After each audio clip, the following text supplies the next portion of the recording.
wanna see you back it up, back it up, back it up, back it up, back it up, back it up, back it up, back it up. Assalamualaikum warahmatullahi wabarakatuh. Saya Monika Oktavianti, NIM 2018-2016 dari Fakultas Hukum Universitas Muria Kudus dalam rangka memenuhi tugas mata kuliah metode penelitian dan penulisan hukum. Penelitian merupakan terjemahan dari bahasa Inggris, yaitu research, yang berasal dari kata re, kembali, dan to search, mencari. Dengan demikian, penelitian berarti mencari kembali. Yang dicari dalam suatu penelitian ini adalah pengetahuan yang benar, di mana pengetahuan yang benar ini nantinya dapat dipakai untuk menjawab pertanyaan atau ketidaktahuan tertentu. Nah, di sini saya akan menyebutkan ada 6 unsur penelitian. Yang pertama, konsep; kedua, proposisi; 3, teori; 4, variabel; 5, hipotesa; dan 6, definisi operasional. Nah, dalam unsur penelitian yang pertama yaitu adanya konsep. Konsep adalah suatu penelitian yang terpenting dan juga merupakan definisi yang dipakai oleh para peneliti untuk menggambarkan secara abstrak suatu fenomena sosial atau fenomena alami. Misalnya nih, adanya konsep perilaku menyimpang yang dipakai oleh para sosiolog untuk menggambarkan fenomena bunuh diri, kebiasaan minum alkohol, dan banyak sekali fenomena lain. Yang kedua adalah proposisi, istilah yang digunakan untuk kalimat pernyataan yang memiliki arti penuh dan juga utuh. Hal ini berarti suatu kalimat harus dapat dipercaya, disangsikan, disangkal, dan dibuktikan benar atau tidak. Dalam ilmu logika, proposisi mempunyai 3 unsur, yakni yang pertama ada subjek, perkara yang disebutkan terdiri dari orang, benda, tempat, atau perkara. Yang kedua ada predikat, adalah perkara yang dinyatakan dalam subjek. Yang ketiga ada kopula, adalah kata yang menghubungkan subjek dan juga predikat. Kalian bisa lihat contohnya ada di sini. Unsur ketiga dalam penelitian yaitu adalah teori. Teori hukum menurut J.J. Burgens memberikan penjelasan mengenai teori hukum dalam 2 hal. Yang pertama, teori hukum dalam arti luas dan dalam arti sempit. Dalam arti luas yaitu seluruh rangkaian dalam ilmu hukum.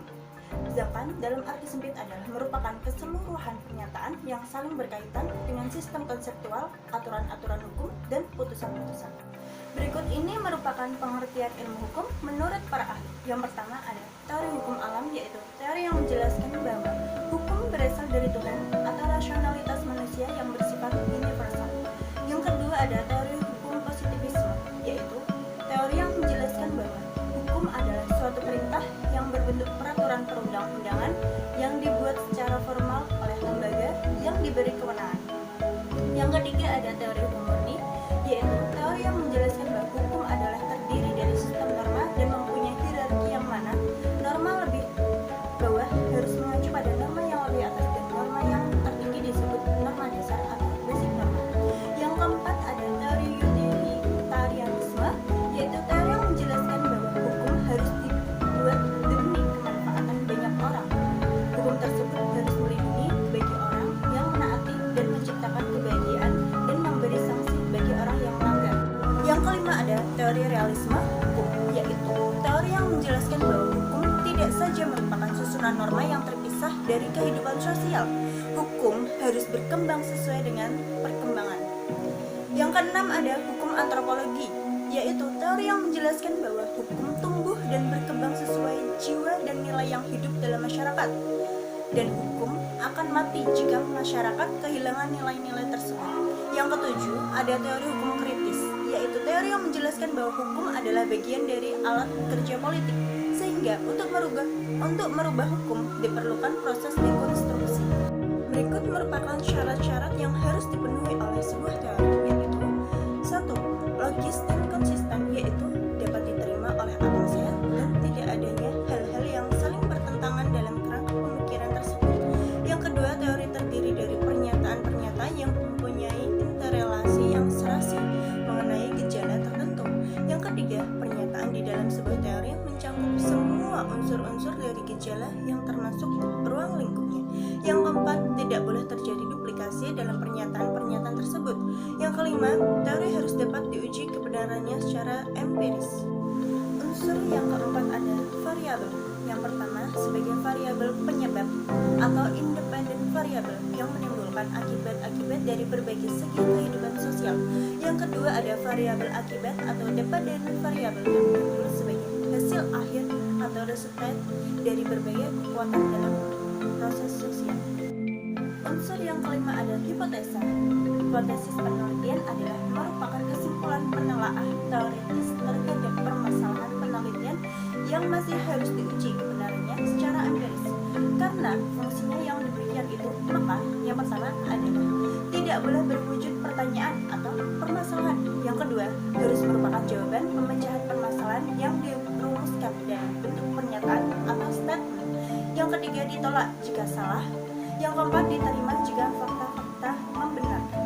Berikut merupakan jenis-jenis hipotesis. Yang pertama ada hipotesis mayor atau hipotesis induk yang menjadi sumber dari anak hipotesis atau hipotesis minor. Yang kedua ada hipotesis minor, yaitu anak hipotesis yang dijabarkan dari hipotesis mayor. Dengan catatan hipotesis anak harus sejalan dengan hipotesis induk. Tiap-tiap pengetesan terhadap sesuatu hipotesis minor juga berarti pengetesan terhadap sebagian dari hakikat hipotesis mayor.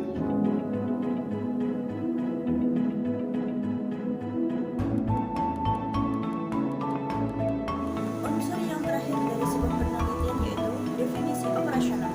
Salah satu unsur yang membantu komunikasi antar penelitian adalah definisi operasional, yaitu merupakan petunjuk tentang bagaimana suatu variabel diukur.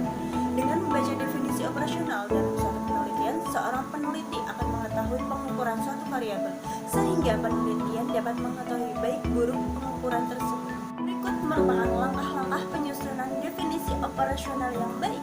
Yang pertama, tentukan dulu variabel apa yang akan Anda teliti. Yang kedua, carilah definisi konseptual yang tepat untuk masing-masing variabel tersebut, bisa dari kamus, textbook, atau penelitian orang lain. Yang ketiga, identifikasi apa saja yang akan Anda lakukan untuk mengukur variabel-variabel tersebut. Yang keempat, pilihlah cara apa yang akan benar-benar Anda lakukan untuk menggambarkan suatu variabel. Pastikan spesifik dan juga dengan acuan yang sangat jelas. Yang kelima, tuliskan dalam bentuk narasi atau tabel. Kalau skripsi itu biasanya umumnya itu berupa tabel, sedangkan pada naskah publikasi ilmiah berupa narasi